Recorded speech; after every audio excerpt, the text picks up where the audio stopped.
Good afternoon. बैठो sir.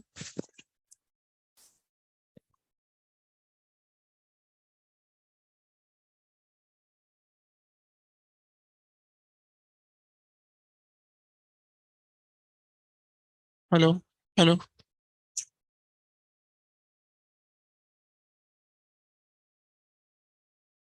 क्या था हमारा डिस्कशन? एचएलपी के क्वेश्चन निकाल लीजिए। एचएलपी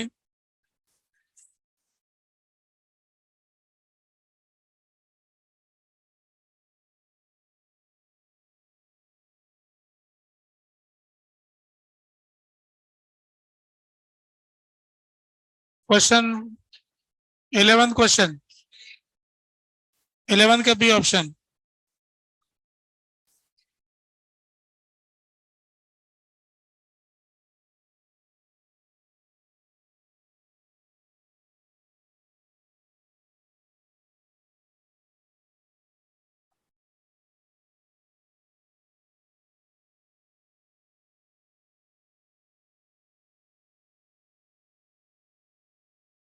मेन क्वेश्चन तो क्लास का ही एग्जाम्पल है, ठीक है। क्वेश्चन नंबर 11 का बी है ना। 10 तो क्लास का एग्जाम्पल है, देख लेना।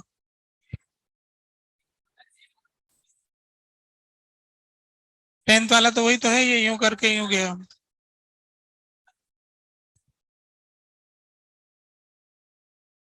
ये क्लास का एग्जाम्पल है। बस एक क्रॉस ही तो कर रहे हैं।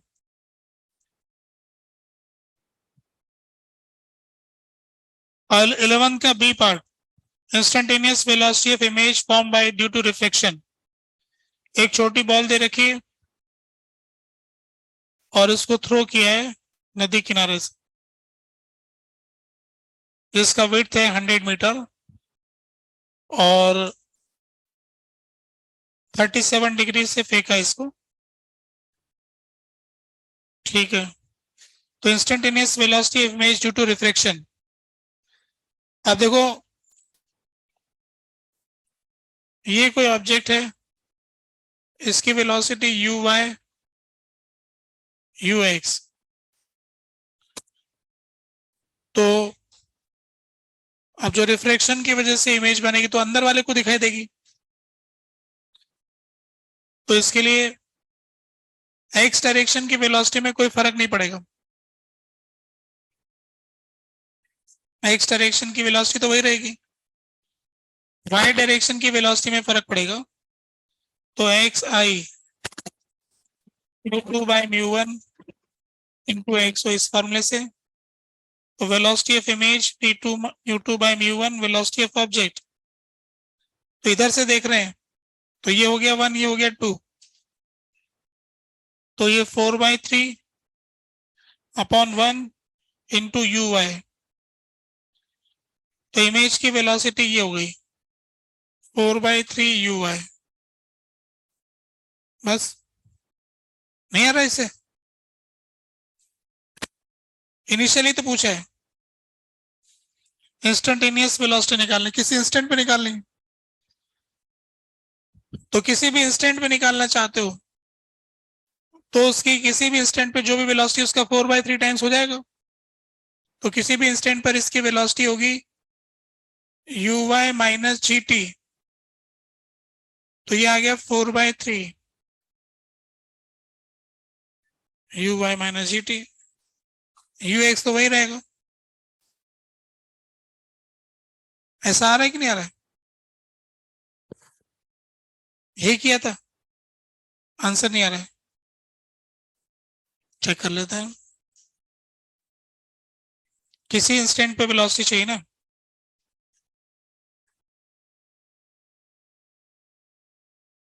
तो इंस्टेंटेनियस वेलोसिटी में अब अपन को एंगल 37 दिया ना पहले, और कितने से फेंका है इसको?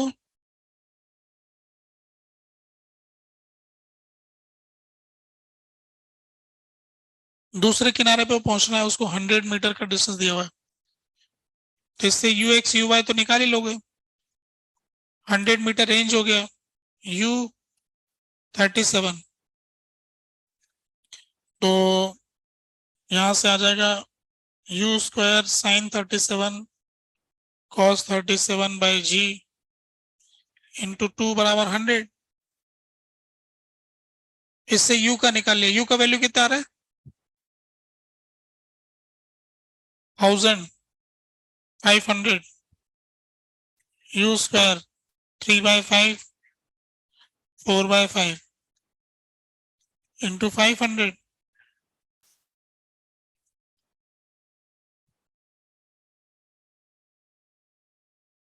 रूट रूट में कुछ आ रहा है ना, अच्छा वैल्यू नहीं है तो आंसर भी ऐसे ही दे रखा है क्या? हाँ, आंसर भी ऐसे होगा फिर। 11वां क्वेश्चन क्या है? 11वें का आंसर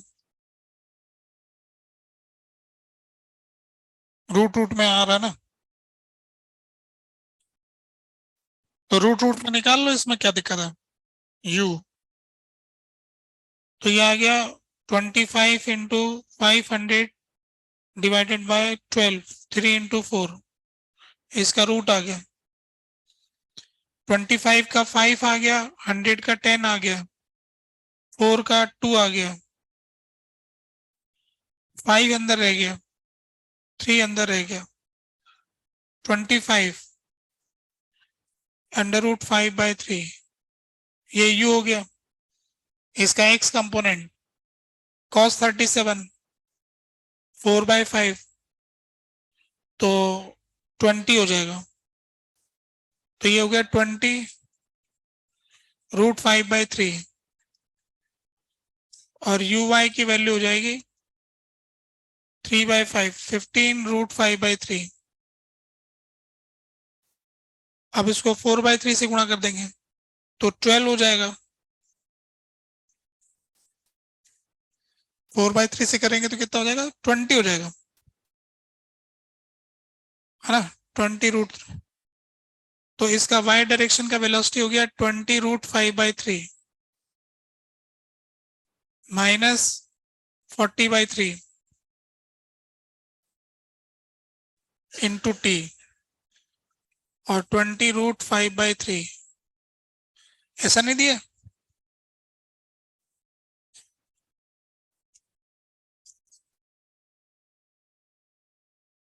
ये तो रखा है। हाँ, पूछो क्या पूछना चाह रहे हो पार्ट में।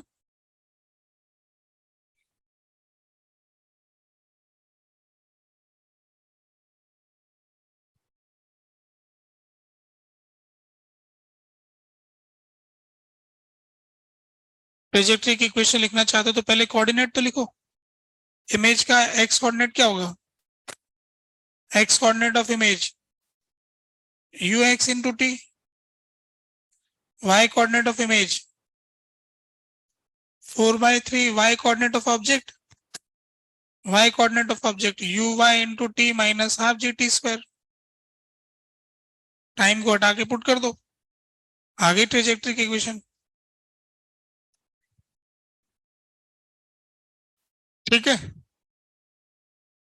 हो गया ना, सीधा ही काम है। और बताइए कौन सा हल? 8th क्वेश्चन पूछो। 8th क्वेश्चन में क्या प्रॉब्लम आ रही?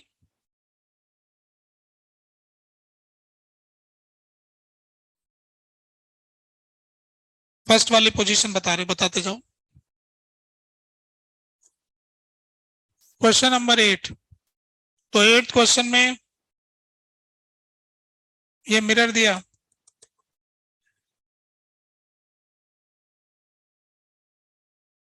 पहले तो ये बताओ कि ऑब्जेक्ट कहाँ रखा हुआ है। -10, 2 पर, इधर 10 और 2 ऊपर, तो ये -10, 2 पर ये ऑब्जेक्ट है। अब बताओ इसका इमेज कहाँ ढूंढ के लाए हो? +30 हाइट, अच्छा 30,6, इधर 30 और इधर 6, 30,6 अब बोलो।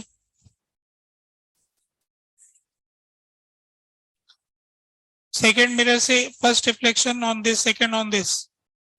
अब इसका इमेज बनाना है। ये मिरर कहाँ रखा हुआ है? 40 डिस्टेंस के ऊपर। अच्छा, ये है।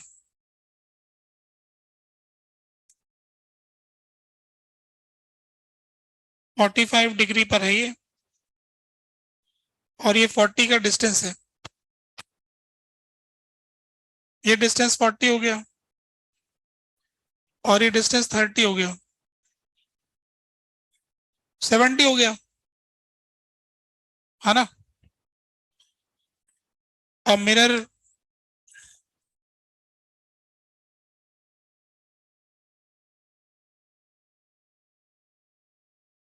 ये जो मिरर है इसमें परपेंडिकुलर डालोगे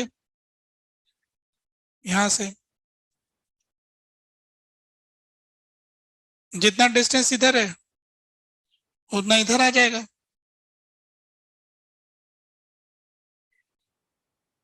अब हो जाएगा। ये 45 है, ये 90 है, ये 70 है। तो ये जो डिस्टेंस है, ये जो डिस्टेंस, ये भी 45 हो जाएगा। 45, तो ये 6 हो गया, तो ये 6 हो जाएगा। तो ये डिस्टेंस 70 माइनस 6, 64, तो ये 64 हो जाएगा। ये 45, ये 45, और ये 90। 64/√2 है ना? 32√2 हो गया। ये 32√2 हो गया। 32√2। अब इतने डिस्टेंस इधर। तो गौर करने की बात यह है कि, गौर करने की बात यह है कि ये जो लाइन 45 है, ये जो पॉइंट आ रहा है ना, ये 45 पे यहां वो पॉइंट आएगा, और इससे 6 इधर होगा, है ना? फिर इसका कोऑर्डिनेट निकालने में क्या रखा है? ये 45 हो जाएगा। और बताइए, मैथमेटिक्स में तो ऐसे पढ़ा होगा ना, लाइन की इक्वेशन और इमेज के कोऑर्डिनेट्स पढ़ा रखा है, वो लगा लो। और कुछ? क्वेश्चन नंबर 16 क्वेश्चन देखिए।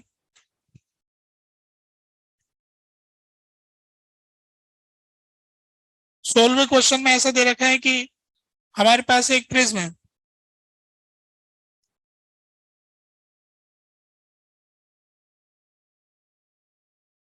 ऐसा दिया, जिसमें एंगल 90 डिग्री है, ये जिसमें एंगल बी जो है 75 डिग्री, जिसमें एंगल सी जो है 135 डिग्री है।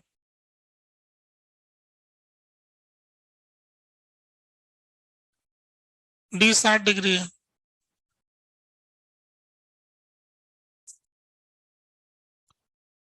तो एक बीम गिरती है ए बी के ऊपर, बी सी पे टीआईआर करती है, ए बी पे गिरती है, बी सी पे टीआईआर करती है, ए डी से चली जाती है, ठीक है?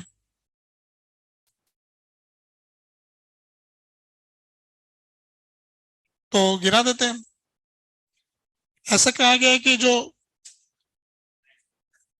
if the beam that passes through the prism in this manner is perpendicular to incident beam, देखिए जरा,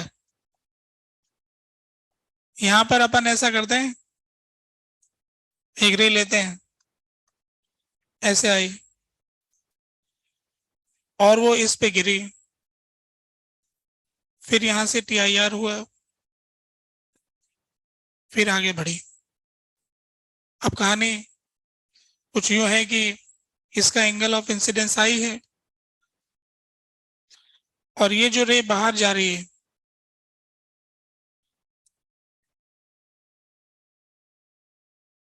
इसका कुछ एंगल ऑफ इमर्जेंस है, ये ई मान लिया। ऐसा बताया कि ये है ना, इसके साथ 90 डिग्री का एंगल बनाती है, इस वाले के साथ। तो इसका डायग्राम एक बार उठा के यहां ले जाता हूं, यूं उठा के यहां ले गया, ये दोनों आपस में 90 है, तो ये वाला आई हो गया, तो ये आई माइनस 90, तो ये आई हो गया, है ना। तो आई और ई तो बराबर हो गया फिर तो, है ना। ये रे उठा के उधर ले गया, ये वाला आई और ये वाला ई तो सेम ही हो गया, ये दोनों 90 है ना। ऐसा बताया कि ये दोनों 90 है, तो इससे पता लग गया कि E इज इक्वल टू आई हो गया, पहली जानकारी। फिर अब यहां पर ये कोई एंगल आएगा R, तो जो एंगल R होगा तो ये वाला एंगल भी R होगा, है ना। फिर ये वाला एंगल 75 माइनस R होगा, तो ये वाला एंगल 75 माइनस R ही होगा, ठीक है। ये 75 माइनस R हो गया, तो ये वाला कितना हो गया, 15 प्लस R, ये 15 प्लस R हो गया, ये 15 प्लस R हो गया, तो फिर ये R कितना हो गया, इन सब का सम कितना होना चाहिए, 360। तो 15 plus R plus 135 plus 60 plus 90 plus R equal to 360। तो R कितना हो गया,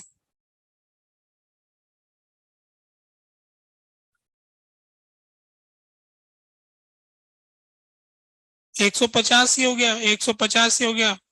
2R बराबर 60 डिग्री हो गया ना, R 30 डिग्री हो गया, है ना। R 30 डिग्री आ गया, इतना हमको पता लग गया। तो एक इक्वेशन बनता है, 1 sine i is equal to mu sine 30 degree. तो sine i is equal to mu by 2, ऐसा हमको मालूम चल गया। क्वेश्चन में ये पूछा है कि आप तो है ना रेंज ऑफ रिफ्रैक्टिव इंडेक्स पूछा है हमसे, तो हम ये जानते हैं कि साइन आई की वैल्यू हमेशा 1 से कम मिलेगी, तो म्यू बाई 2 की वैल्यू 1 से कम, 1 भी चलेगा क्या,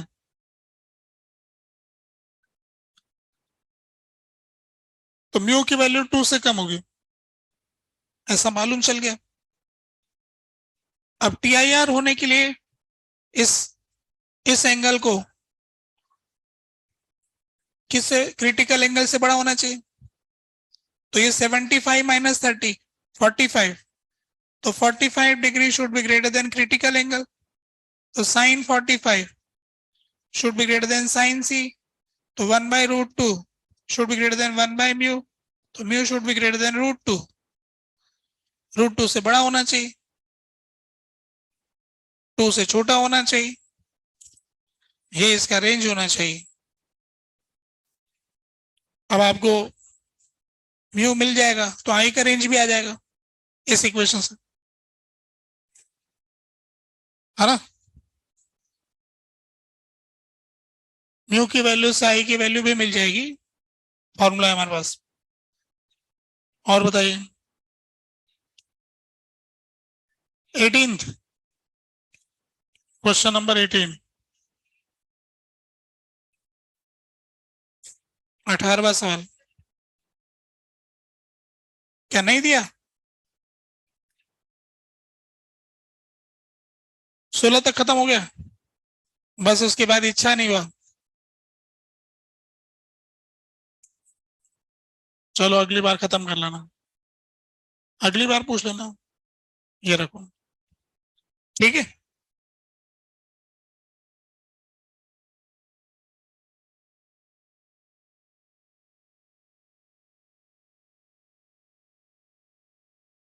आप लोगों का पेपर हो गया?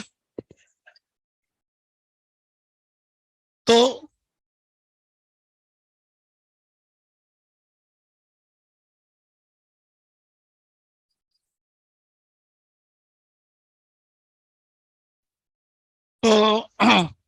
आपकी क्लास में क्या इलेक्ट्रोस्टैटिक से क्वेश्चन आए कोई?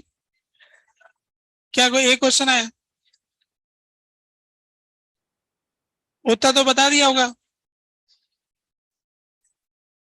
बता तो दिया था, सब पढ़ तो लिया था वहां तक। वही चीज था जो पढ़ा, तो उससे बाहर थोड़ी था। दिखाओ जरा क्वेश्चन।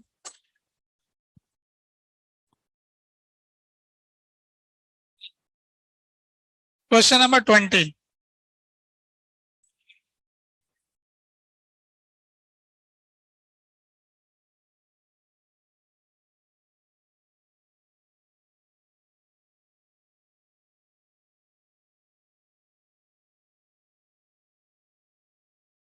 बहुत ही छोटा सा सवाल।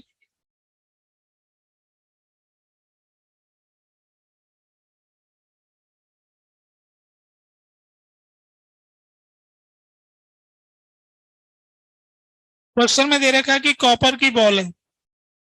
ये तो फिजिक्स से कम केमिस्ट्री का ज्यादा लग रहा है ना? कॉपर की बॉल है और दोनों 10 ग्राम की हैं।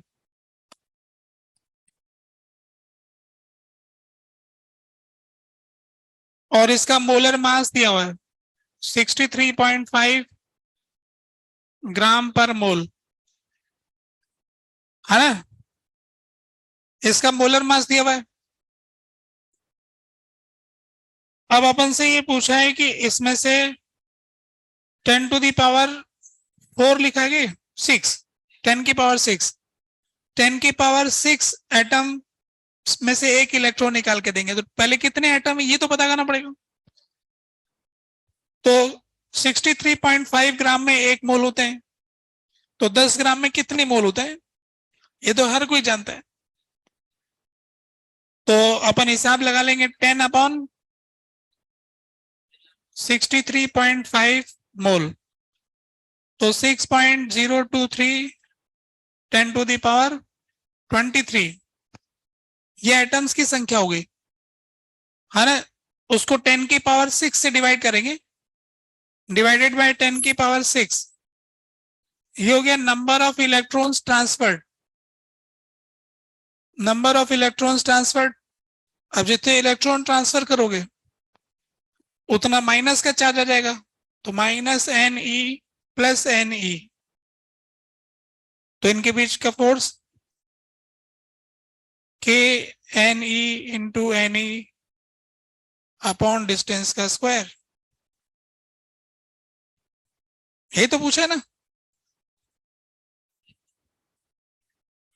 तो सीधा ही था ना सवाल तो। आपको ये तो बताया था कि इलेक्ट्रॉन ट्रांसफर करते हैं चार्ज करने के लिए।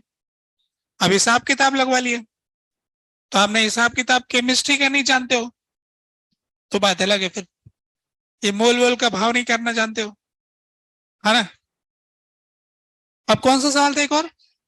31। ओके 31 देखते हैं।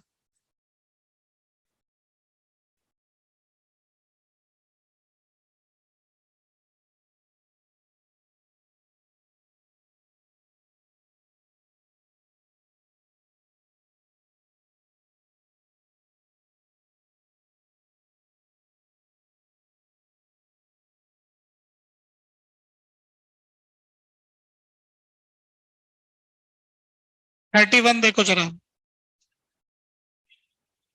Question 31।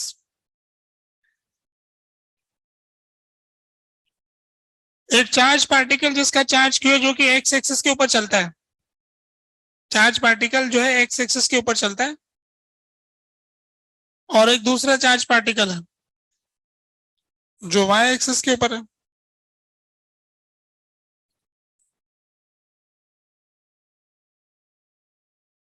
Charge B is constrained to move along y-axis, while charge A moves along x-axis. Assuming the velocity v0 to be very large, if impulse imparted to B.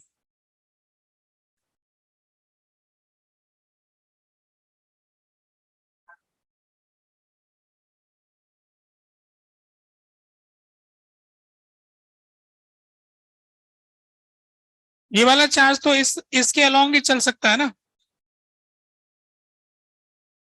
यहां पर एक चार्ज पार्टिकल है जो यहां पर constant velocity से जाता है यहां से वहां तक, ठीक है ना।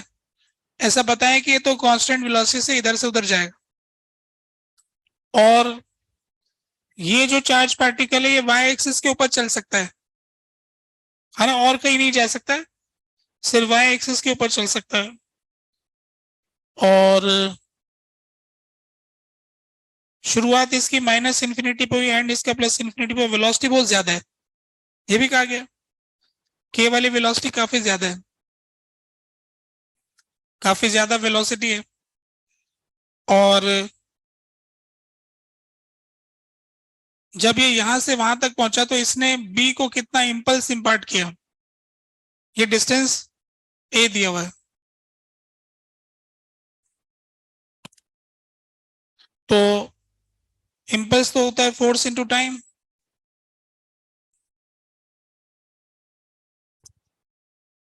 तो यहां से लेकर के वहां तक जाने के लिए अब इसका फोर्स तो वेरी करने वाला है क्योंकि डिस्टेंस चेंज करने वाला है। तो इंटीग्रल एफ डी टी ये आएगा इसका इंपल्स। तो हमको इसको जल्दी से करना है, तो क्या करें।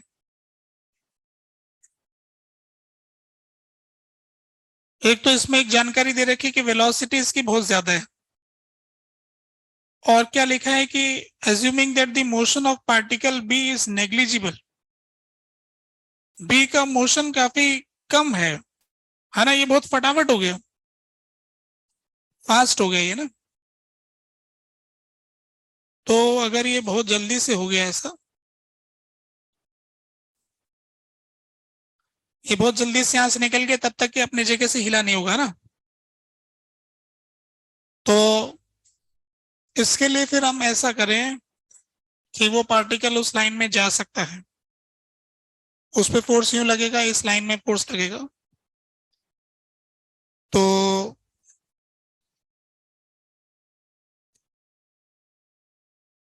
इसकी इसी जगह पर इसकी वेलोसिटी आ जाएगी, कुछ ऐसा होगा, है ना। तो इनिशियली ये रेस्ट पे था यहाँ पर, और फिर बाद में जब ये यहां से वहां पहुंच गया, तो इसके बाद वाला जो डायग्राम है उसमें हम ऐसा मान लेते हैं कि ये वाला चार्ज पार्टिकल तो उधर चला गया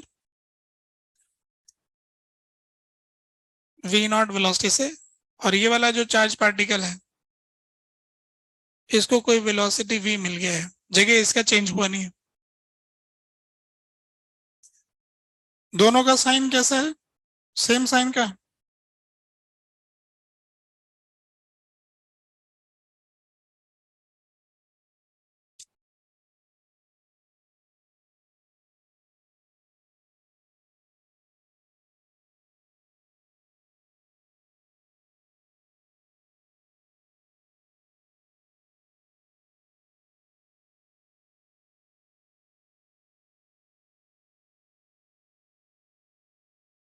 अब जनरल रास्ता तो लंबा दिख रहा है सीधा ही, यहाँ पे लेके वैल्यू निकालूंगा फिर इसको सॉल्व करूंगा, पर मैं वैसा करना नहीं चाह रहा हूँ, वैसे करने से तो आएगा ही कुछ।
सॉल्व करना ही पड़ेगा ऐसा लग रहा है।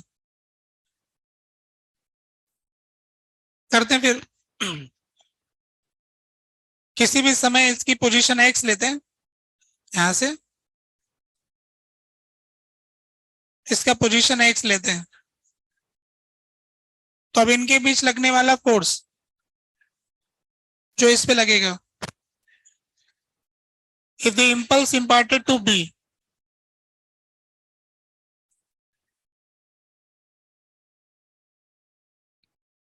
तो इन दोनों के बीच का फोर्स लिख लेते हैं कि इन दोनों का मैग्नीट्यूड क्या है, बराबर है के q square upon a square plus x square.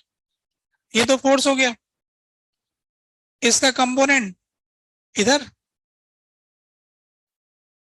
अब इसने जो फोर्स लगाया इसमें से एक इंपल्स तो इससे कैंसिल हो जाएगी, तो ये वाला एंगल थीटा लें हम, तो इनटू कॉस थीटा, ये वाला थीटा तो ये वाला थीटा हो गया, कॉस थीटा हो जाएगा a upon under root of a square plus x square, a square plus x square. ये अपना आ गया फोर्स का कंपोनेंट जो उस पे उस तरफ लगेगा, है ना। फोर्स का कंपोनेंट आ गया तो इम्पल्स ये आ जाएगा k q square a upon a square plus x square की पावर 3/2 इंटू टाइम dt। अब इसको लिख सकते हैं v not is equal to minus t x by d t, है ना, अगर अपन इधर लिया तो।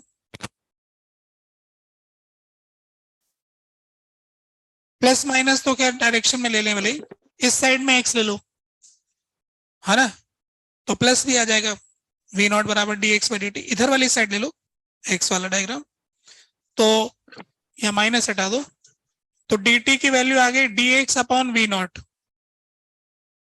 तो यहां पुट कर देंगे के क्यू स्क्वायर इंटू ए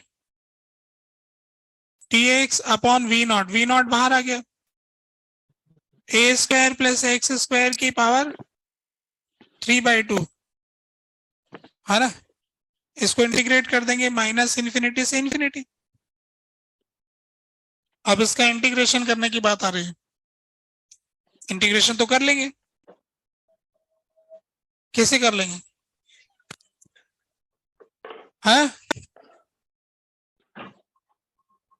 हाँ, x is equal to a tan theta, तो d x is equal to a sec square theta d theta, ऐसा हो गया ना। तो माइनस π/2 से लेके π/2 का लिमिट लग गया, थीटा में चले जाता है, और dx की जगह तो आ गया a sec square theta d theta, और डिनोमिनेटर में क्या आएगा, ए स्क्वायर हो गया ना, ए स्क्वायर बाय तो ए क्यूब हो गया, नीचे ए क्यूब आ गया, ए क्यूब, और 1 plus ten square theta sec square theta sec cube theta हो गया, सेक क्यूब थीटा, तो सेक स्क्वायर थीटा कट गया, नीचे सेक थीटा रह गया, सेक थीटा ऊपर चला गया, कॉस थीटा हो गया, कॉस थीटा का इंटीग्रेशन हो गया माइनस π/2 से π/2, है ना, और नीचे ए स्क्वायर आ गया, है ना, यहाँ ए था, ए क्यूब था, तो ए स्क्वायर आ गया, तो अपना आ गया 1 अपॉन ए स्क्वायर, और कॉस थीटा का इंटीग्रेशन क्या होता है, साइन थीटा, माइनस π/2 से π/2, साइन थीटा का 2 हो जाएगा, ऊपर 2 आ जाएगा ना, 2 divided by A square, integration की वैल्यू हो गई, यहां रख देंगे, तो क्या हो गया k q square upon a divided by v naught 2/a square, तो क्या हो गया 2k/क्यू square upon a v naught, ऐसा आ रहा है।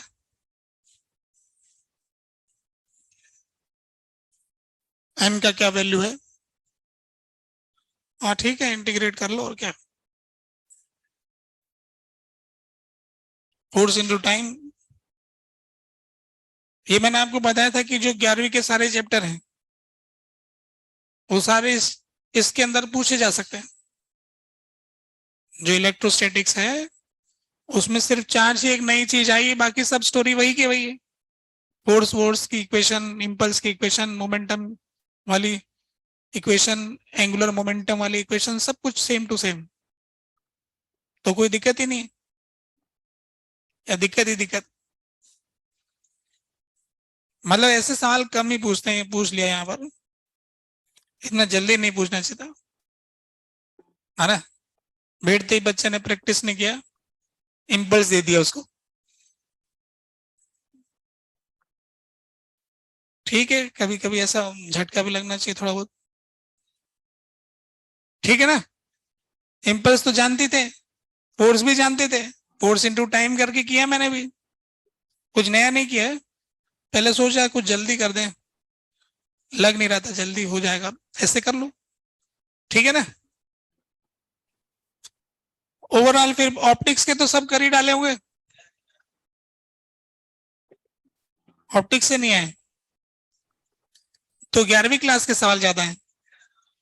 तो अच्छा, तो 11वीं रिवाइज हो गई आपके हैं, सब सही कर दिए।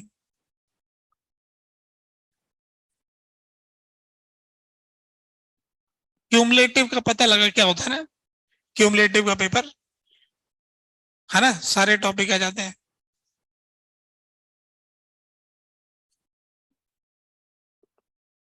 ठीक है, इसे रखें जरा। तो ओवरऑल और कोई दिक्कत है क्वेश्चन में, ठीक है ना। तो हर बार की तरह वो हिसाब किताब तो लगाते रहो आप, है ना, अपने टेस्ट पेपर का एनालिसिस।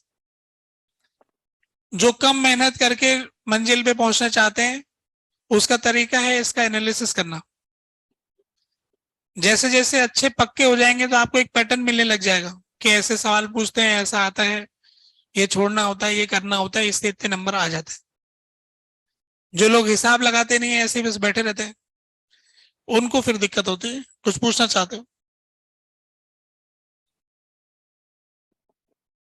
29 के अंदर ये जो फोर्स वाला सवाल है, टेढ़ा लगा रहे हैं, ऊपर लगा रहे हैं,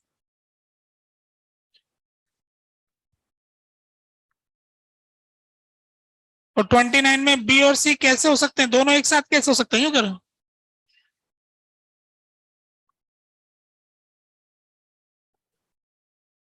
What possible relation holds between the magnitude of normal reaction and friction force? क्या क्या संभावनाएं, सारी संभावनाएं पूछे, संभावनाएं है क्या, हो सकता है, फिर क्या दिक्कत, बैठो फिर, है ना।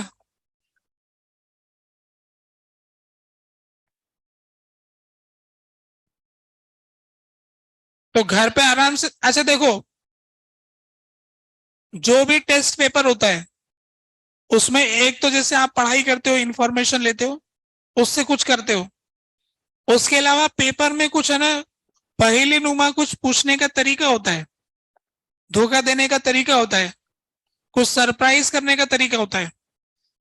उसके भी अच्छे ऑब्जर्वर बनो कि इस चैप्टर में कौन सी ऐसी पॉइंट है जिसपे धोखा दिया जाता है, जिन पे सवाल बनता है वो।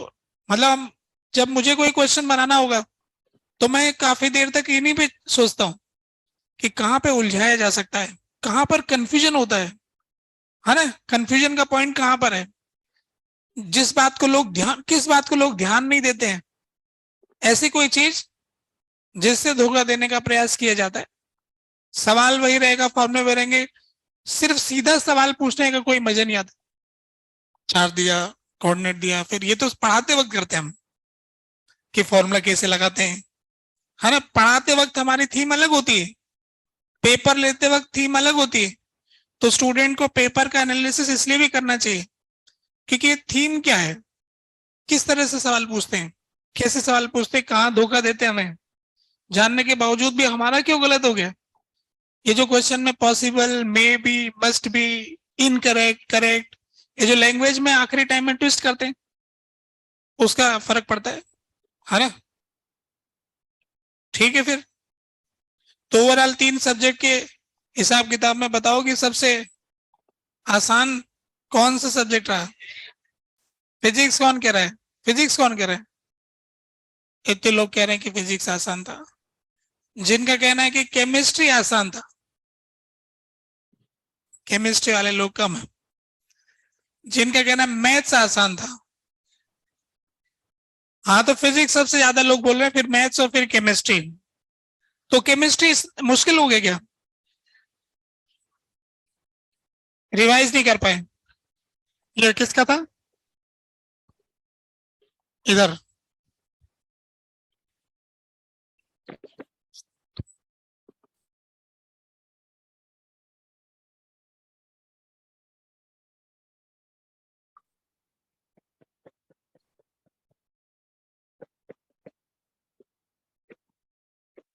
अपने क्लास में अपन कुलम्स लॉ के सवाल चल रहे थे, है ना? आगे करते हैं एक और सवाल।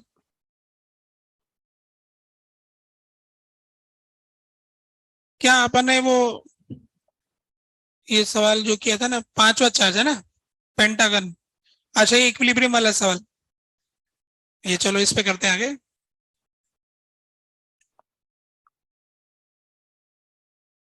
ये Q1 है, ये Q2 है, इनके बीच का डिस्टेंस है L। Q1 Q2 के बीच का डिस्टेंस L दिया हुआ है। तो अपन से ये पूछा है,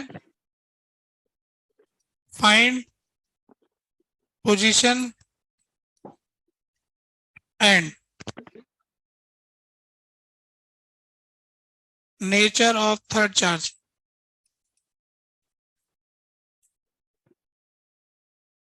so that net force on each charge becomes 0। तीसरा चार्ज कितना हो, कहां रखें कि तीनों पे टोटल 0 आ जाए फोर्स, हर एक पे फोर्स 0। इसमें दो केस ले लेना। Case 1, Q1 and Q2 have same sign।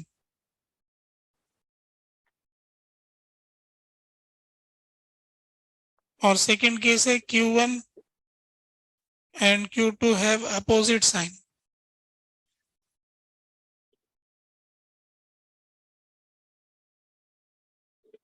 Q1 Q2 same sign के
हो गया।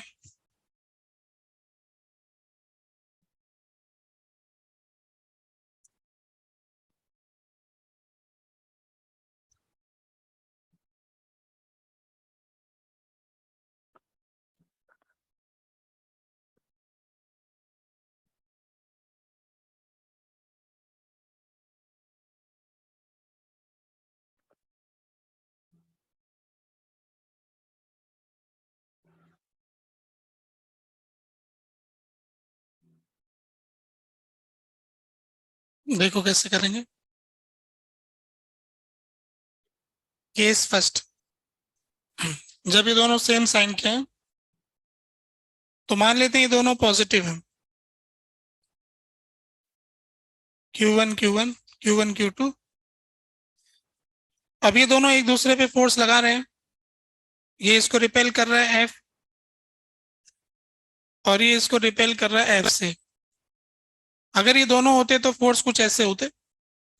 अब हम किसी दूसरे चार्ज को लाना चाहते हैं, अगर हम दूसरे चार्ज को कोई यहां पर रख देते हैं, मतलब तीसरे चार्ज को, तो हम ये जानते हैं कि इनका फोर्स तो इस लाइन के अलोंग ही लगेगा। तो ऐसा कोई फोर्स इस लाइन के अलोंग आए वो तो F को कैंसिल नहीं कर सकता, मतलब ऐसी जगह तो पॉसिबल नहीं है। फोर्स को इसी दोनों को ज्वाइन करने वाली लाइन के अलोंग होना है, तो इसका मतलब उसको चार्ज को भी इसी लाइन के अलोंग ही आना पड़ेगा। तो इससे फैसला हो गया कि जो तीसरा चार्ज होगा वो इस लाइन पर ही कहीं होगा, इस लाइन से हट के नहीं हो सकता, नहीं तो फोर्स कैंसिल नहीं कर पाएगा। अब इस लाइन में भी तीन जगह हो सकती है, इस तरफ हो जाए, बीच में हो जाए, उस तरफ हो जाए। अगर हम देखते हैं कि इस तरफ हो जाए, माना कि Q3 इस तरफ, अब एक बार के लिए इसको पॉजिटिव मान लेते हैं, तो ये इसको रिपेल करके इसका फोर्स तो बराबर कर सकता है, पर वो उसको रिपेल करके उसमें तो ऐड हो जाएगा, है ना। इस तरफ होकर के वो दोनों पर फोर्स एक ही डायरेक्शन में लगाएगा, तो एक पे तो F इस डायरेक्शन में कैंसिल करना है, एक पे इस डायरेक्शन में कैंसिल करना, तो ये भी पॉसिबल नहीं। तो इधर भी नहीं हो सकता है, इधर भी नहीं हो सकता है, और उधर भी नहीं हो सकता। अब जो कुछ हो सकता है वो तो बस बीच में ही हो सकता है। तो ये फैसला हो गया कि जो ये दो चार्ज है हमारे Q1 Q2, इनके बीच में ही तीसरा चार्ज होगा Q3। ये दोनों प्लस के लिए हमने, अब क्योंकि ये एक दूसरे को धक्का मार रहे हैं, रिपेल कर रहे हैं, तो इसको अट्रैक्ट करना होगा, तो इसको फिर नेगेटिव होना पड़ेगा। इस पर भी F लगाए और इस पर भी F लगाए, ऐसा हो सकता है, क्योंकि हमारे पास में दो अननोन क्वांटिटीज हैं, एक डिस्टेंस और एक Q। उन दोनों को सेटल करके दो चीजें सेटिस्फाई कर सकते हैं। तो मान लेते हैं कि यहां से इसको x डिस्टेंस के ऊपर रखा जाएगा,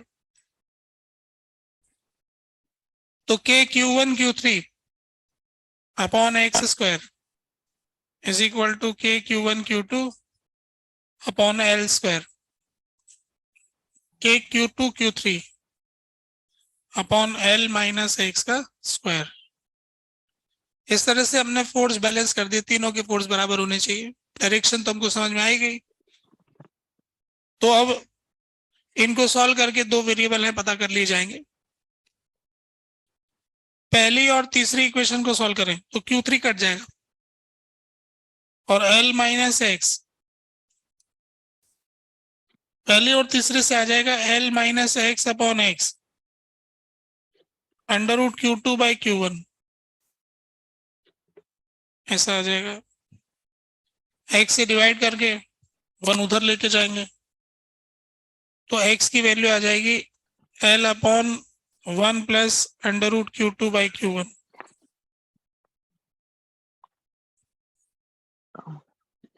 वो जगह कौन सी होगी, वो जगह ये होगी।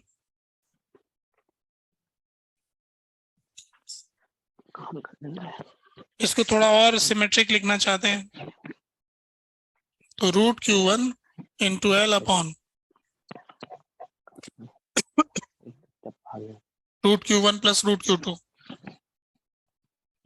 ऐसा लिख सकते हैं। इससे ही हमें पता लग गया जो तीसरा चार्ज है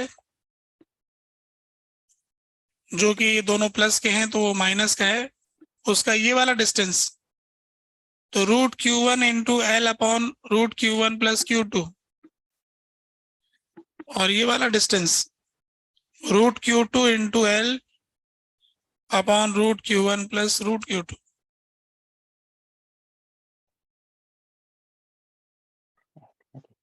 जैसा चार्ज बढ़ा तो डिस्टेंस बढ़ा, ये समझ में आ रहा है। डिनोमिनेटर तो कॉमन है, न्यूमरेटर से पता लग रहा है कि चार्ज ज्यादा है तो डिस्टेंस ज्यादा है, चार्ज कम तो डिस्टेंस कम, चार्ज बराबर तो बराबर डिस्टेंस, ऐसा हो रहा है। कहाँ रखा जाएगा, यहाँ रखा जाएगा, कितना रखा जाएगा उसके लिए देखते हैं अब इसको इसको सॉल्व कर लेते हैं, पहली दूसरी को ही, पहली दूसरी को सॉल्व करेंगे तो के Q1 कट जाएगा, Q3 का वैल्यू आ जाएगा Q1 into x by L का स्क्वायर, माइनस साइन तो हम जानते ही हैं, साइन यहाँ माइनस ले लिया, मैग्नीट्यूड रखा इधर, तो प्रॉपर साइन के साथ बताएं तो यहाँ माइनस लगा देते अगर हम साइन लिखना चाहते तो। एक्स बाय एल का स्क्वायर, एक्स इसको बोला था अपन ने, ये क्वांटिटी एक्स थी हमारी, इधर से एक्स लिया था हमने, एक्स बाय एल का स्क्वायर, क्या कह रही है ठीक। Q1 कैसे आया ये मैं सोच रहा हूँ, Q1 तो कट गया ना, Q2 आएगा, मिस मैच हो रहा है मामला, सुंदरता नष्ट हो रही है ना। अभी उसमें Q1 है, वहां पे Q2 है, अब अच्छा लग रहा है। तो फाइनली Q3 की वैल्यू क्या आई वो आपको बताए थे, Q3 इज इक्वल टू आ गया minus of root Q1 root Q2 upon root Q1 plus Q2, ऐसा नहीं है, नीचे वालों का भी स्क्वायर है, ऐसा।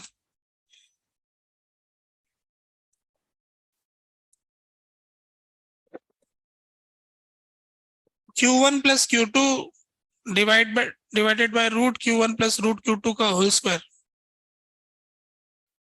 उसका माइनस,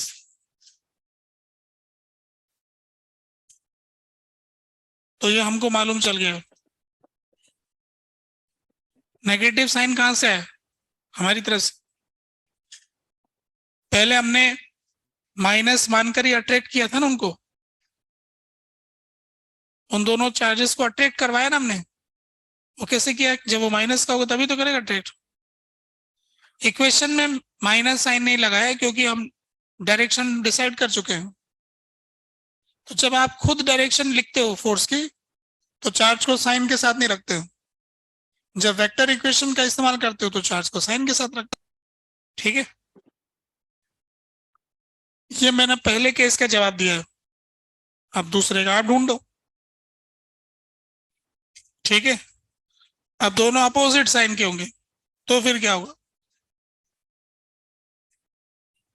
अच्छा ये बताओ कि जो तीसरा चार्ज है इसका मैग्नीट्यूड दोनों के मैग्नीट्यूड से कम है कि ज्यादा है कि बराबर है कि क्या है।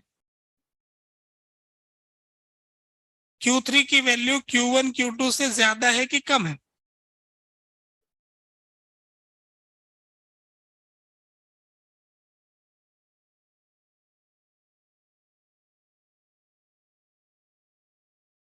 Q3 की वैल्यू Q1 से कम है कि ज्यादा है।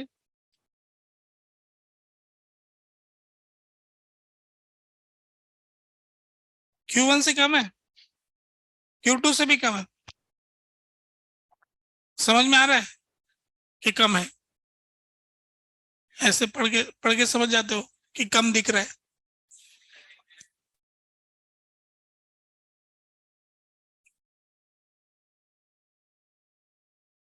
इस फॉर्मूले से दिख जाता है, एक्स बाय एल का स्क्वायर है ना ये, एक्स तो एल से छोटा है, तो किसी छोटे नंबर के स्क्वायर से गुणा करेंगे तो छोटा ही आएगा ना, तो Q2 से छोटा हो जाएगा। दूसरे वाले में L माइनस एक्स आएगा, वो भी L से छोटा होगा, तो दोनों से छोटा है, सबसे छोटा चार्ज बीच का चार्ज है, साइड वाले चार्ज से बीच वाला चार्ज छोटा है, ऐसा हम बोल सकते हैं। ठीक है, अब आप इस सेकंड वाले केस का आंसर बताओ क्या होगा।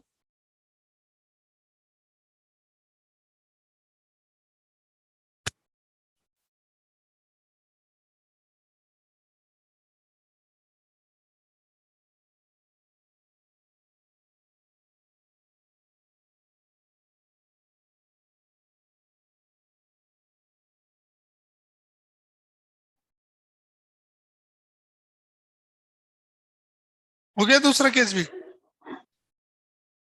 अगर ये दोनों अपोजिट साइन के होते तो क्या होता।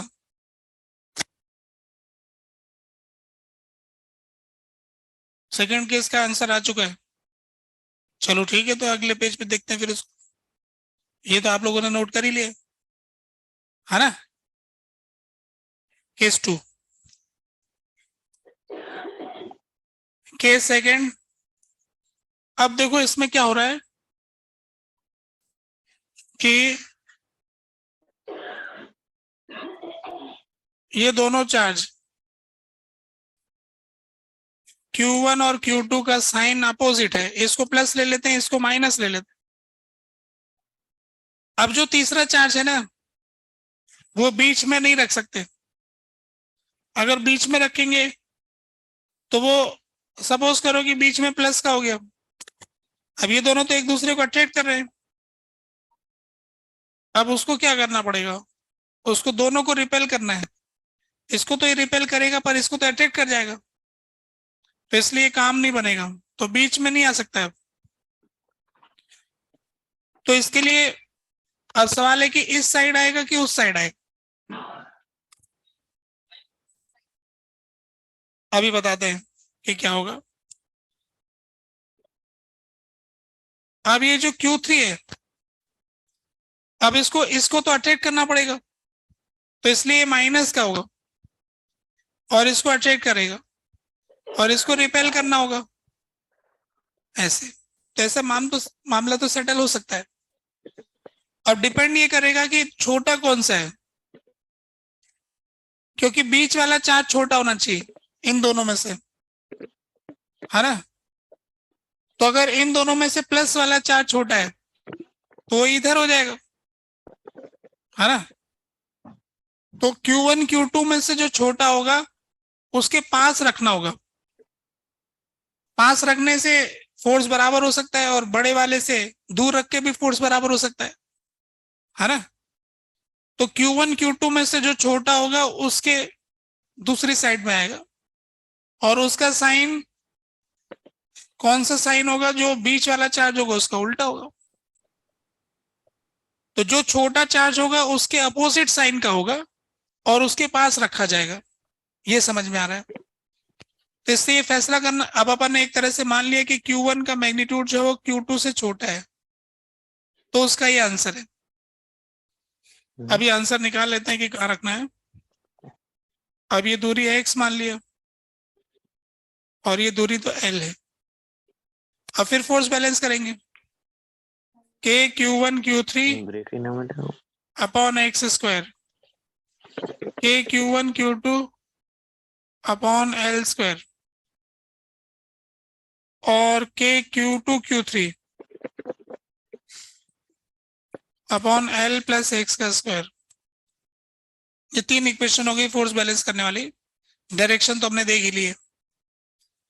अब पहली और तीसरी का इस्तेमाल करेंगे तो L plus x upon x is equal to Q2 by Q1 का अंडर रूट आ गया, है ना। फिर इसको x से डिवाइड कर देंगे, इधर उधर करेंगे, तो ये आ जाएगा 1 अपॉन, हाँ वही कहानी पूरी, root Q1 into L upon root Q1 minus root Q2, ऐसा आएगा।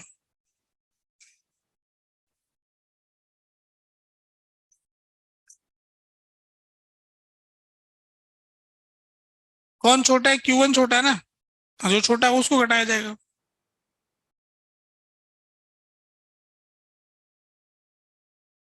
Q2 वाला बड़ा है, Q1 छोटा है।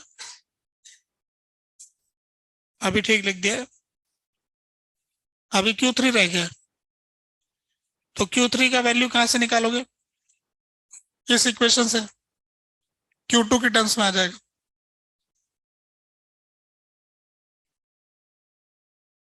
तो Q3 is equal to Q1 cut गया, Q2 आ गया, x/L। तो रूट Q1 Q2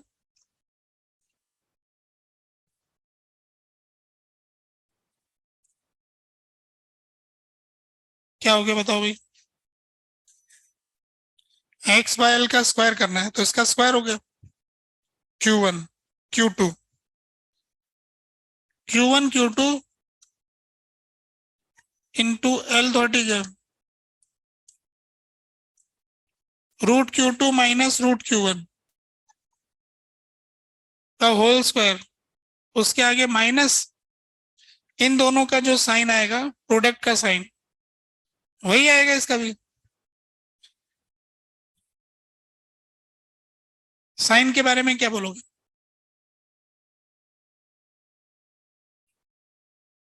जो भी मिडिल वाले चार्ज का साइन होगा उसका उल्टा होगा,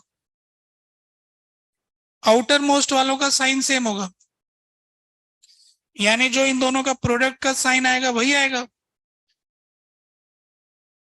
प्रोडक्ट का साइन तो हमेशा ही माइनस आएगा, ये सही नहीं है। अगर ये वाला चार्ज बड़ा होता ना तो ये प्लस का होता, है ना? आउटर मोस्ट वाले का साइन जो होगा वही होगा, ये आउटर मोस्ट इसका साइन जो है वही इसका होगा। तो इस Q3 का साइन वही है जो Q2 का है इस डायग्राम में। माइनस क्यों होना चाहिए?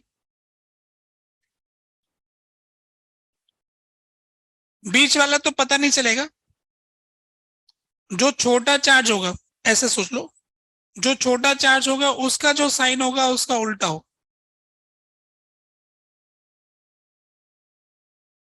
तो इस वाले क्वेश्चन में तो जैसे हमने Q1 को छोटा माना है इसलिए माइनस आया, अगर Q2 को छोटा मानते तो प्लस आ जाता। हाँ, क्या चीज नेगेटिव आना चाहिए? Q3 नेगेटिव आएगा अगर Q1 छोटा है तो, मैग्नीट्यूड में। अगर Q2 मैग्नीट्यूड में छोटा है तो पॉजिटिव आ जाएगा। ऐसा कुछ हो रहा है ना? तो ये समझ में आ गया कि जब भी तीन चार्ज एक लाइन में होंगे तो उनके इक्विलिब्रियम में होने की कंडीशन ये कि आउटर मोस्ट का साइन सेम होना चाहिए, बीच वाले का अपोजिट होना चाहिए। दूसरा, बीच वाले का मैग्नीट्यूड हमेशा बाकी दोनों से छोटा होना चाहिए। अगर ऐसा नहीं होगा तो इक्विलिब्रियम में निश्चित तौर पे नहीं रहेंगे। इतना होने के बावजूद भी इस इक्वेशन को सेटिस्फाई भी करना चाहिए, ऐसे हर हर एक वैल्यू नहीं हो सकती। अगर मैं आपसे पूछूं कि मेरे पास तीन चार्ज है, तीन चार्ज है, 3 कूलम -2 कूलम और 5 कूलम, बताओ ये इक्विलिब्रियम में हो सकते हैं? क्या ये तीनों चार्ज इक्विलिब्रियम में रह सकते हैं?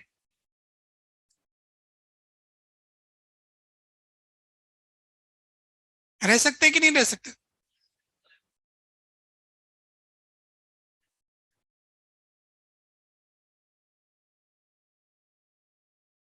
क्या ये तीनों चार्ज इक्विलिब्रियम में रह सकते हैं कि नहीं रह सकते?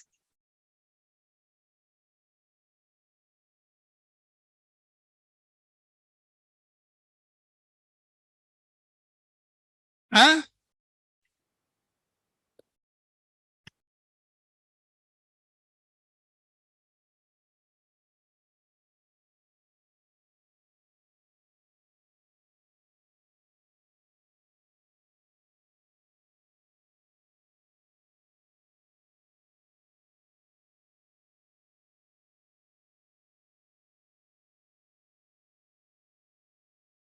क्या कह रहे हो?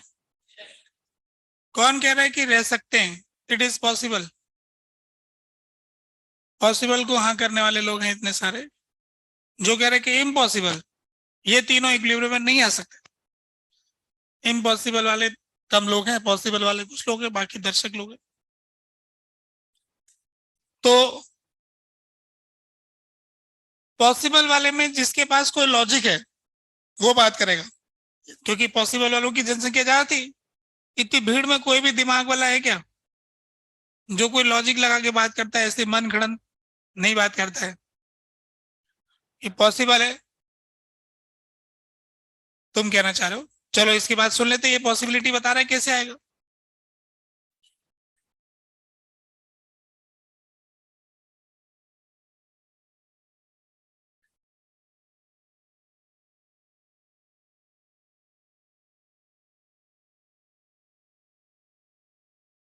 अच्छा, अभी जो अपन ने कैलकुलेशन किया तीन चार्ज का, Q1 Q2 Q3, है ना? जैसे अगर मैं इसको Q1 बोल दूं, इसको Q2 बोल दूं और इसको Q3 बोल दूं, तो Q3 की वैल्यू Q1 और Q2 पे डिपेंडेंट आई थी, डिस्टेंस पे तो डिपेंड नहीं कर रही थी। अभी जो पिछला वाला आंसर हमारा आया, कहाँ गया भाई Q3? ये लिखा हुआ है। हाँ, Q3 की वैल्यू क्या आई थी? Minus of Q1 Q2 upon root Q1 plus root Q2 का होल स्क्वायर, ये आया था। ये तो इन दोनों की वैल्यू से पूर्व निर्धारित होगी, भले भले ही दूर माने दूरियां कुछ भी हो। तो तुम क्या कह रहे हो जाएगा?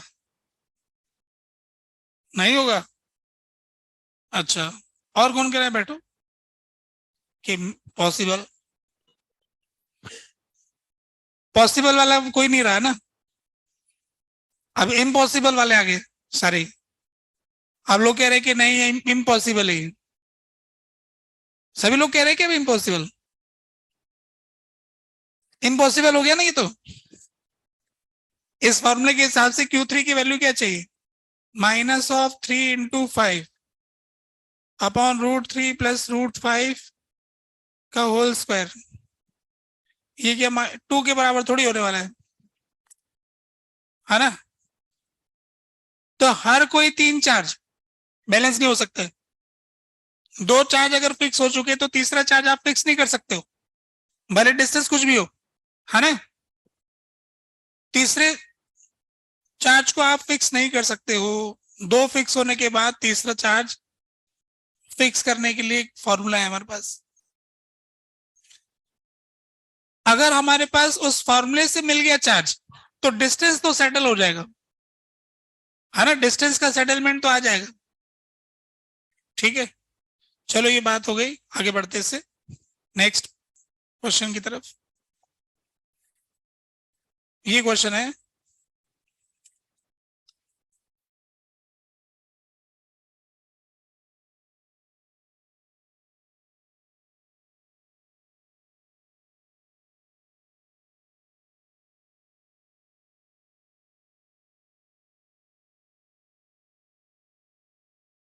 सिंपल क्वेश्चन पूछता हूं।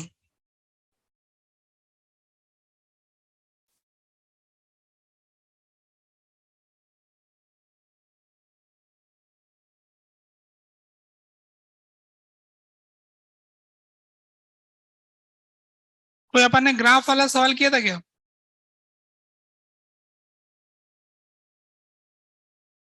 इस तरह का? एक्स ही मान लो, चलो ये डिस्टेंस है एक्स और ये distance are.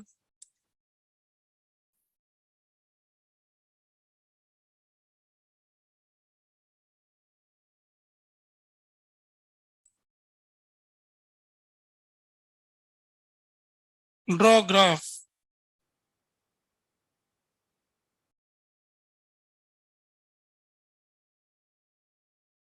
Net force versus x. F net क्या है?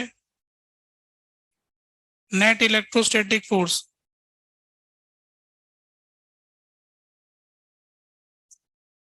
On q. क्यू चार्ज पर जो नेट इलेक्ट्रोस्टैटिक फोर्स लग रहा है उसका एक्स के साथ ग्राफ कैसा होगा बनाओ।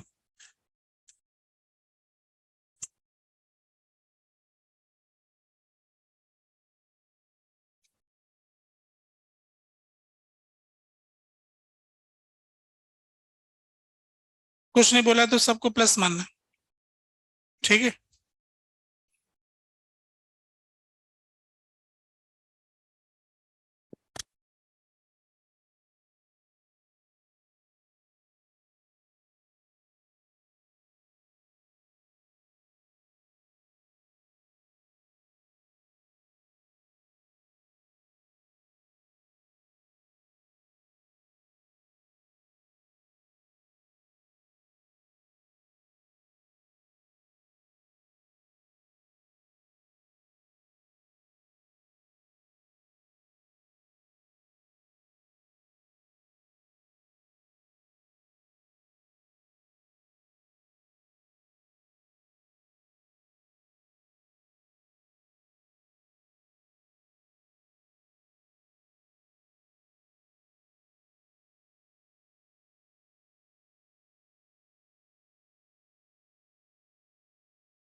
सीधा सा सवाल है वैसे तो ये।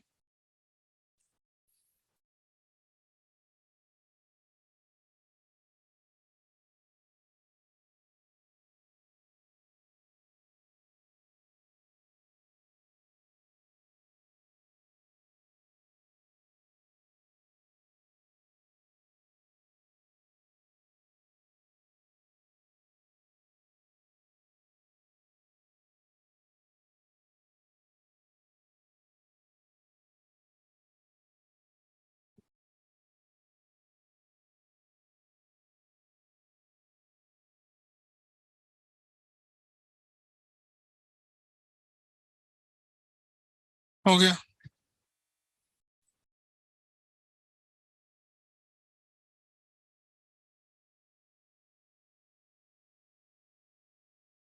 देखो जब भी इलेक्ट्रोस्टैटिक फोर्स निकालना हो चार्जेस के बीच तो पहले उन दोनों को एक लाइन में ज्वाइन करो ऐसे। जो भी फोर्स लगेगा वो हमेशा इस लाइन के अलोंग लगेगा। फिर चार्ज के साइन को देखते हुए ये दोनों सेम साइन के तो इस पे फोर्स अवे लगेगा एफ। अब इन दोनों को ज्वाइन करो। अब दोनों सेम मैग्नीट्यूड के सेम डिस्टेंस है तो ये भी एफ ही होगा। अगर हम ये वाला एंगल थीटा मानते हैं तो ये भी थीटा होगा, थीटा थीटा।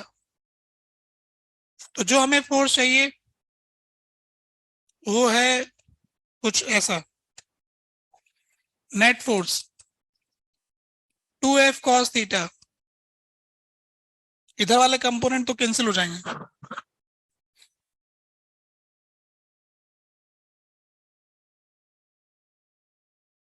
तो एफ की value k q q, F की वैल्यू हो गई के क्यू क्यू, डिस्टेंस का square r square plus x square cos theta x upon under root of r square plus x square. ये आ गया।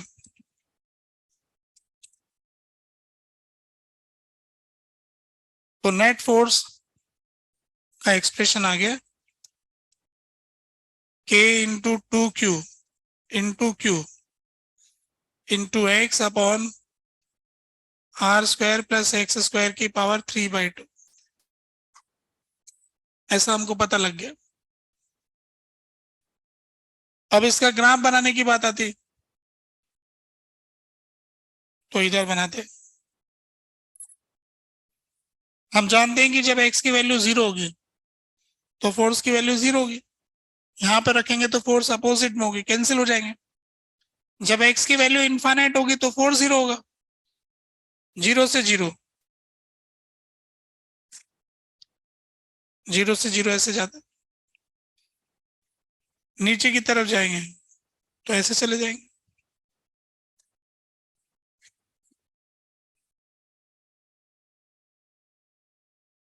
तो नेट फोर्स वर्सेस एक्स, ऐसा graph आएगा। ऐसे बनाया आप लोगों ने। अब इसमें इसका कोई मैक्सिमा भी आएगा, r/√2 पर आएगा। इसको डिफरेंशिएट करके जीरो करके देखेंगे। df/dx को जीरो करेंगे तो x की वैल्यू r/√2 आ जाएगी। तो r/√2 डिस्टेंस के ऊपर सबसे ज्यादा मैग्नीट्यूड का फोर्स लगे। पास आएंगे तो भी फोर्स कम हो रहा है, और दूर जाएंगे तो भी फोर्स कम हो रहा है ना। अगर r/√2 पर खड़े हम, तो अब ये वाली बात ऐसी है जिस पर हमारे को एग्जाम में सवाल बनाने का मन करता है।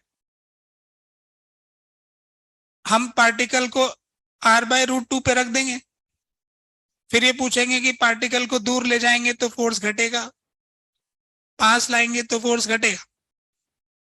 एक ऑप्शन ऐसा लिखेंगे, तो बच्चा सोचेगा पास, ये तो ठीक नहीं लगता है। पास लाएंगे तो बढ़ेगा, दूर ले जाएंगे तो घटेगा, ये जम है। तो हम क्या चाहते हैं कि जो बच्चे ना कम कैलकुलेशन करते हैं उनको माइनस बंटवाया जाए, है ना। जो ऐसे मन घड़ंत नियम लगा देते हैं उनका हिसाब कुछ माइनस किया जाए उनको, ताकि वो पढ़ना ही बंद करें। ठीक है। तो कहने का मतलब है कि एग्जाम वाले जो क्वेश्चन और एग्जाम वाला सवाल वैसे शुरू होता है जहां जानकारी से शुरू होता है वो। तो जो लोग मेहनत करके जाते हैं सारी ऐसे चौकन्ना रहते हैं कि अच्छा ये r/√2 का पॉइंट आ गया। अच्छा देखो, r/√2 से थोड़ा नीचे ले लेंगे, जैसे यहां ले लिया पॉइंट, यहां पॉइंट ले लिया, फिर पूछेंगे कि डिस्टेंस ले जाएंगे तो फोर्स दूर ले जा रहे तो बढ़ रहा है ना। r/√2 से तो दोनों पे घट रहा है। अगर मैंने पॉइंट r/√2 से पहले रखा तो दूर ले जा रहे तो बढ़ रहा है, फिर घट रहा है। तो दूर ले जाएंगे तो बढ़ेगा घटेगा, ऐसा जवाब लिखना पड़ेगा कुछ, है ना। तो जिसने ग्राफ पकड़ लिया वो तो सब आंसर समझ जाएगा, है ना। पर पूछने के तरीके में हम उसको ये दिमाग में आने नहीं देंगे ग्राफ बना के देख। हम ये थोड़ी बोलेंगे ग्राफ बना, हम सवाल ऐसे पूछेंगे। तो जो हो तो ग्राफ से आसानी से जाएगा, ग्राफ बना लेगा तो इंक्रीज डिक्रीज के बारे में कुछ भी पता करना हो तो ग्राफ काम का होता है ना। तो ये r/√2 पर ऐसा हो गया है, इसका वैल्यू आ गया है। मैक्सिमम वैल्यू निकालना है तो पुट कर देना इसमें, r/√2 पर इसकी मैक्सिमम वैल्यू भी मिल जाएगी। ठीक है। अगर मान लो चार चार्ज पार्टिकल है, एक दो तीन चार स्क्वायर के ऊपर रखे हुए, Q -2Q -3Q और 4Q, Q -2Q 4Q -3Q, और यहाँ पे छोटा Q, ये y डिस्टेंस के ऊपर। और ये जो है यहाँ से डिस्टेंस आपके लिए r रखता हूं मैं, सबके डिस्टेंस r, ये बराबर दूरी r पर है ये। तो जो ऊपर वाला चार्ज है, छोटा चार्ज, उस पर कितना फोर्स लग रहा है? Find electrostatic force acting on छोटा Q।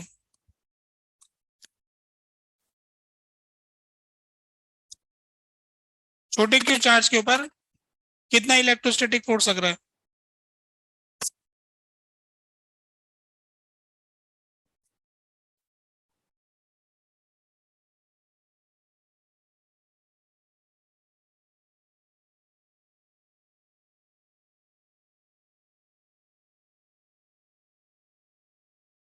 ये एक स्क्वायर है ना, स्क्वायर के कॉर्नर पे चार्ज है।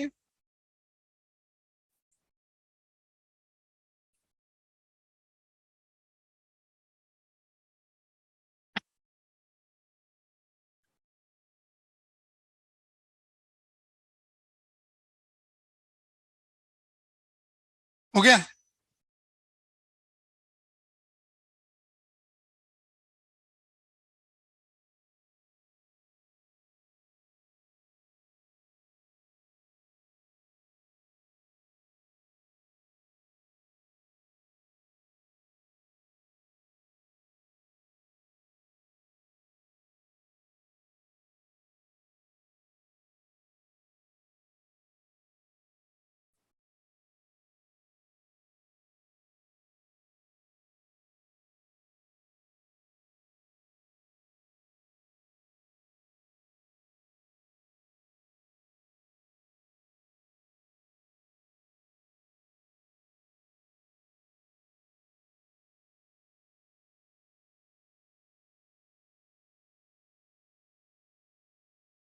देखो जरा कैसे करें हम। जो भी फोर्स होता है ना, वो हमेशा ज्वाइन करने वाली लाइन के अलोंग ही लगता है, तो हम ज्वाइन कर लेते हैं। इसको ज्वाइन किया, चलो कर लिया ज्वाइन। तो इसका फोर्स इसकी तरफ लग गया यूं, एफ। इसको ज्वाइन करता तो ये हमको एक प्लेन मिल रहा है ऐसा ही। इसका फोर्स ये माइनस का, इसलिए इस तरफ 2F। क्या बोलते हो, इसी तरफ होगा ना, इसकी तरफ। और इसकी वैल्यू ट्वाइस होगी कि नहीं होगी, होगी ना। ऐसा आ गया। ऐसे करके इधर वाला एक ऐसा ट्रायंगल बनेगा। तो हम क्या करते हैं कि सबके वर्टिकल कंपोनेंट देख लेते हैं और एक हॉरिजॉन्टल कंपोनेंट का अलग हिसाब लगाते हैं। पहले वर्टिकल कंपोनेंट देखने जा रहे हैं। तो ये वाला एंगल तो सबका बराबर ही बनेगा, थीटा, सिमेट्री से। तो वर्टिकल कंपोनेंट इसका आएगा ऊपर एफ कॉस थीटा, इसका नीचे आएगा। ये वाला एंगल सेम होगा कि नहीं होगा, ये थीटा होगा तो ये थीटा होगा तो ये थीटा होगा, ये थीटा होगा ना। तो एफ कॉस थीटा ऊपर, 2F कॉस थीटा नीचे, इसकी वजह से फिर इसका इस वाले ट्रायंगल में ऊपर जाएगा।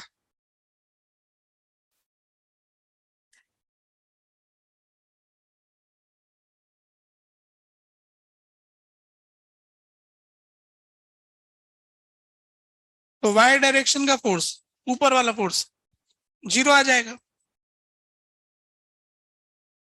वाई डायरेक्शन के फोर्स तो सारे जीरो हो गए, इसमें तो कोई आपत्ति विपत्ति नहीं। एक्स डायरेक्शन के लिए टॉप व्यू बनाते हैं। देखिए जरा टॉप व्यू, ऊपर से देखेंगे तो कैसे दिखता है।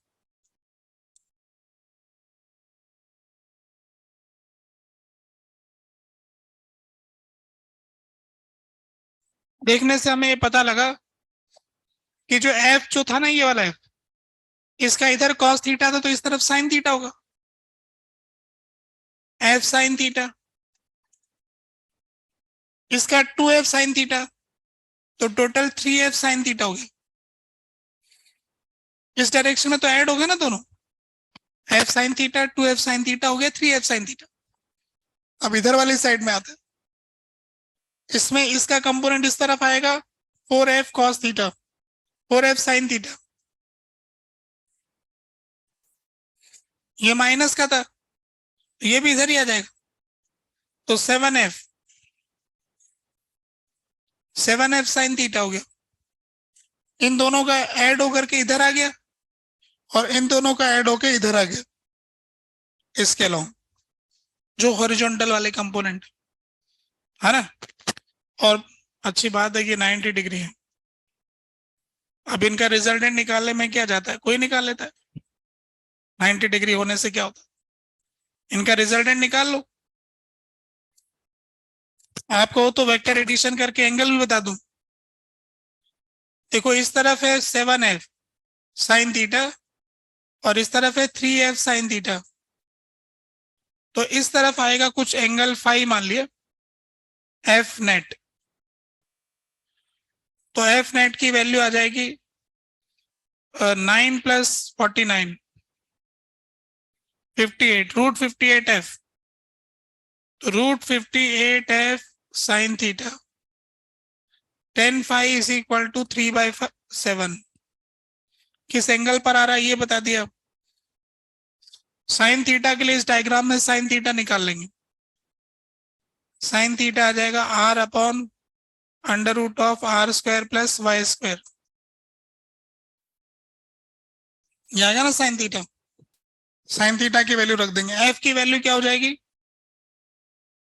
k/q² अपॉन डिस्टेंस का स्क्वायर r² + y², ये एफ की वैल्यू हो जाएगी। ये एक तरीका हो गया कंपोनेंट वाइज हैंडल करना, सॉल्व करना। कैसा है ये, बढ़िया है। दूसरा तरीका है कि कोऑर्डिनेट सिस्टम मान के भी कर सकते हैं, जो हम अगली क्लास में बताएंगे। अब यही रोक देते हैं, ठीक है। होमवर्क करने के लिए तो है आपके पास ऑप्टिक्स, ठीक है।